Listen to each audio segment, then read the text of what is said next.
We're live, Rashonda. We are live. Hello, everybody. Guess what? We're back. I mean, it's like been forever. This is the last election. No, we came for movies. Yes, We we came came for for a couple of movies. movies, but it has been forever. I wish you had scheduled this a little bit earlier, though, because I'm really getting tired. I'm still a little jet lagged. I looked at this and I said, I hope I can make it for 15 minutes. You're going to have to hang in there for 15 minutes. In case you don't know, I'm Rashonda Tate Billingsley, And and I'm that is, Victoria Christopher Murray. yeah, and we both are jet lagged because we have been out and about for the longest. It seems like we had a 2-week vacation. Yes, across the Mediterranean. So we're still a little bit jet lagged, along with the 75 other people that we went with. I know, but it was an experience. I got to have some bucket lists of things, but we visited some great cities. I'm hoping that we don't have to move to one of those places. Well, I already have my list of where I will move if this election goes left. And I think maybe we need to talk first, Rashonda, about how this election could go left and the biggest challenges that I see. Yeah, that's what we want to touch on, because I think a lot of people, when we're going in, they're like, "Oh, it's just a midterm election. It's not that big of a deal. This is a huge deal." And I know we say that all the time, but it is a huge deal. And I think that every election is going to be huge because we're fighting for our democracy. I know a lot of people are upset about gas prices and inflation, none of which are President Biden's fault. In fact, he has done so many of the things he promised. But none of those things are going to matter, because when you're in an autocracy, which is just one man running the country, like Putin, like the autocrat in Hungary, none of those economies thrive. Mm-hmm. So gas prices and all of that stuff will never be an issue. It won't even matter. So we really need to get serious, because what is an autocracy, what it would be in this country, is they would want Donald Trump to come in and run this country, only because he does everything they tell him to do. And so he will stay there with no other elections. They will have fake elections the way Putin does. All the things that we know will be gone. And I know people can't imagine this and they don't believe it's going to happen. But they didn't think they were going to take back Roe either. They didn't think they were going to take back all of our voting rights either. And so it'll just be a thing where somebody is running this country and you will have no say. The only thing you will do is pay taxes. You will have no say. And I think a lot of people really do. They think that's a stretch. But like you said, we didn't see Roe coming, overturning of Roe versus Wade. And so it really is coming. But the problem is a lot of people are like, well, Donald Trump isn't on the ballot, so that it's not a big deal. He's not on the ballot. Yeah. But what is on the ballot are all the people who he has put in place to overturn an election.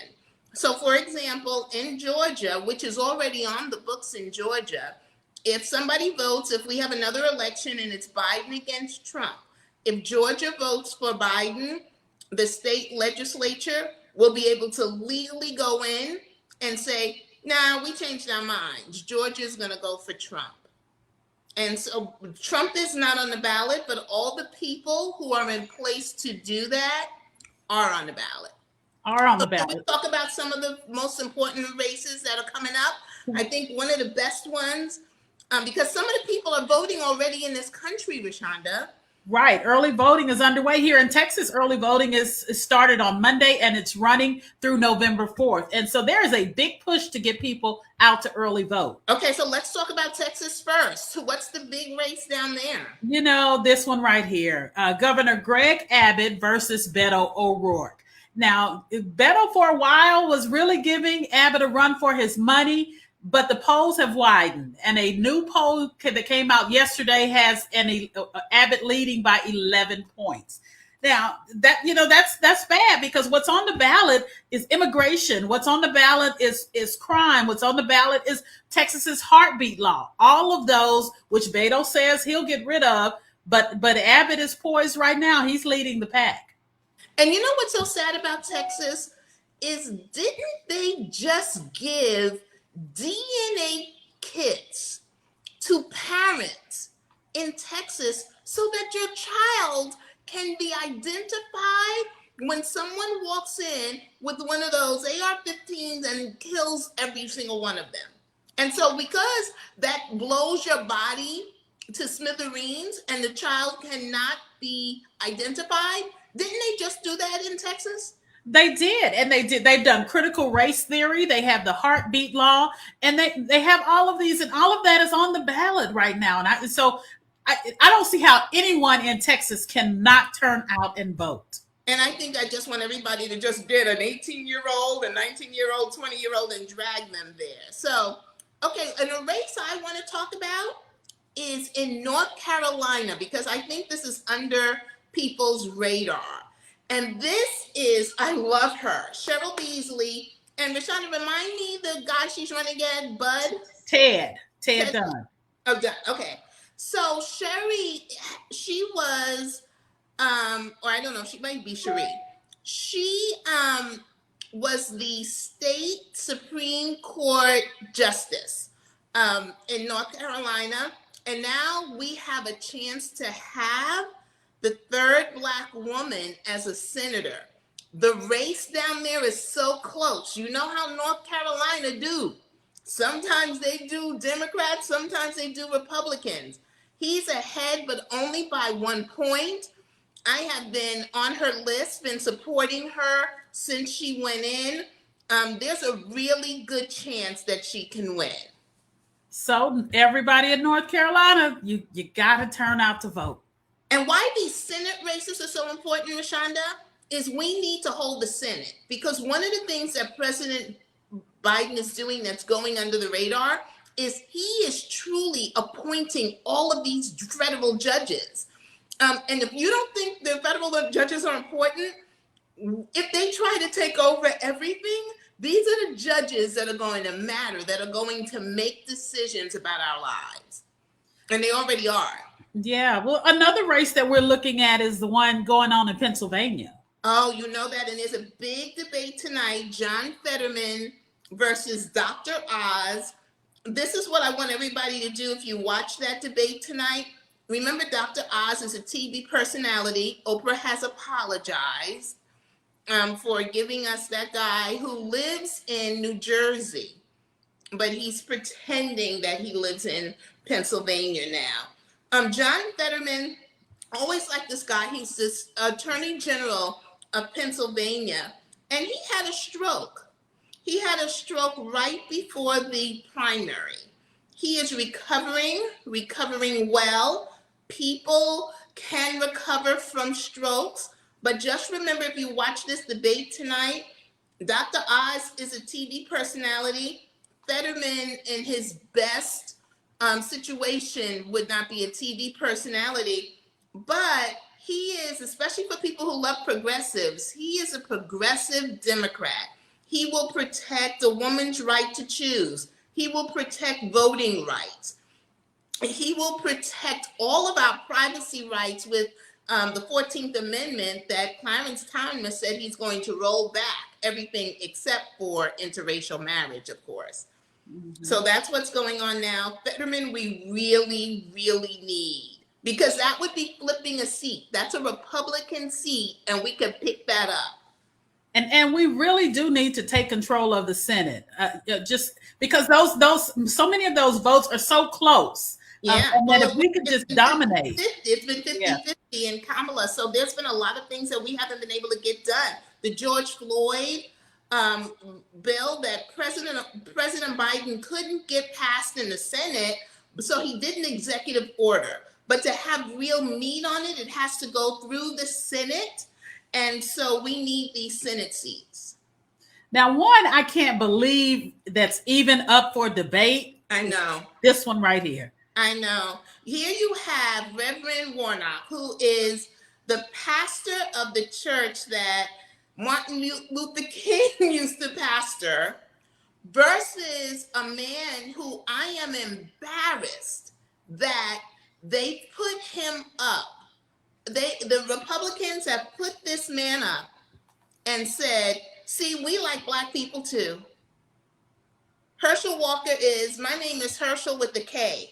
I mean, it's just ridiculous. I don't even have anything to say about that. I have been donating to Reverend Warnock since forever, and the race is very close. We need people to get out. I think for some reason Black people are apathetic, and I don't get that, because everything Biden promised he has delivered on. He said he was going to deliver on the George Floyd bill.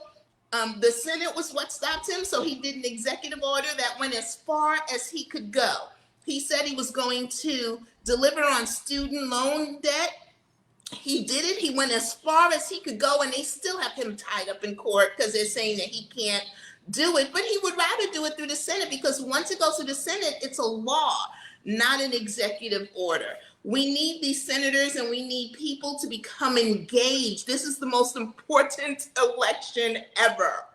You know, I think that is what people really don't realize, that this is all, so many of these races are all going to boil down to turnout. Here in Texas, people are like, well, Beto is a dominant force in Houston and in Dallas. But it's those rural areas that are going to reelect Abbott, and because they're turning out. Yeah, he may have a stronghold. Beto may have a stronghold in Houston, but if we don't go to the polls, it doesn't matter. And I did an interview with the League of Women Voters president, and she said democracy is not a spectator sport. It's a gladiator sport. We have to get out there and get involved. And here's the thing, another reason why people think that, oh, this isn't going to happen. The thing that's so interesting about democracy is that it has always been based on good people doing the right thing. It's always been based on, if you lost an election, you step down. There's no law. It's just based on good people doing good things. And so we see what has happened now. And somebody said on my page the other day that Donald Trump will never be president again. Here's the thing about that. I don't believe he'll ever be elected president. I do believe that he will be appointed president. He'll be appointed. He'll be selected president. Yeah, he'll be selected. And then his children will come after that. And I'll be in Portugal or Barcelona or somewhere. But that's the reality. And if you think it can't happen, just think of all the people that said Donald Trump would never be president in the first place. Yeah. And I'm not a person that is that does a lot of hyperbole or try to scare people. In fact, with the last election, I told y'all, we got this. We got this. I gave everybody the states and told them, we got this. We got this. We could have this. We really could. It's that close. And we could have it, and we could win big. But everyone needs to turn out. So who else should we talk about? Well, we have to mention this one. And, I know you don't have a lot of faith in this one. I'm believing in our people in Atlanta. They're going to come out. What's so sad about Stacey is that they came out for Reverend Warnock and John Ossoff. We have two senators from Georgia because of her. But what's happening in Georgia, I can't figure it out, Rashonda. People are saying that they're going to vote for Kemp, and then they're going to vote for Warnock. And I think because people are pleased with Kemp. And but it's not over till it's over, because we know what happened in Kansas. The polls showed that the right to life people were going to win. And not only did they not win, they got slaughtered. So I'm hoping that they're not picking up and that people understand that they cannot be apathetic in these races.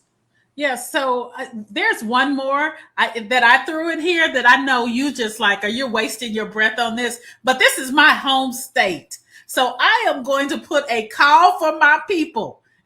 And you can roll your eyes, but Chris Jones needs to beat Sarah Huckabee Sanders. Chris is a phenomenal candidate. All my Arkansas peeps, please get out and vote. He really is. My only concern with states like this is when you look at the number of registered Republicans versus the number of registered Democrats. And I get that, but a girl can hope that those registered Republicans stay home, that a lot of them stay home because they think Sarah has it in the bag, and then the Democrats come out in droves. House. Okay, so that's a good thing for us to do. Come out there. I know we have more to talk about, so maybe we can come back later this week. My timeline, y'all are gonna get sick of me for the next 2 weeks. That's all I'm gonna be posting about, because this decides where I'm gonna live, whether I'm gonna live in the United States or not. People say, when you say that, Victoria, people say, okay, that's being a little extreme. Why do you think that's not extreme? It's not extreme for me. I don't want to live in a country that is ruled by white supremacists, and that will take us back to about the 1920s. I have so much fear of what's going to happen to Black people if we lose a democracy. It hasn't been totally all peaches and cream for us in a democracy. We don't even understand what's about to happen. When you're taxed because they want to tax you, if you think you're going to be able, do you think we'll be able to do videos like this anymore? We will not. Not if we don't want to end up in jail, or not if we don't want the IRS coming and taking all of our money. Do you think you'll be watching MSNBC or CNN anymore? There will be one news channel. Do you think that we'll be able to write our books? Books like the book you're working on with Hattie now, or the book that I wrote, The Personal Librarian, will be considered part of critical race theory. And so they will be banned, and they won't be put into libraries or bookstores. I can't live in a country like that. All right. Well, we are out of time. And hopefully, if that doesn't spark you to vote, then I don't know what does. But we do. We need to come back next week and next week until the election. Yeah, we only have 2 weeks. So maybe we come back at the end of this week with some other candidates, because we've got to talk about Wisconsin. We have to talk about Ohio. We have to talk about Arizona. Yes. So we'll be back. We'll get a date to come back and do this again. Thank you so much for tuning in to Politics, Pros, and Pop Culture. Get out and vote, and take at least 5 people with you, especially young people. And check to make sure you're registered. They're taking everybody's names off. So check to make sure you're registered. All right. Okay. Bye-bye. Bye.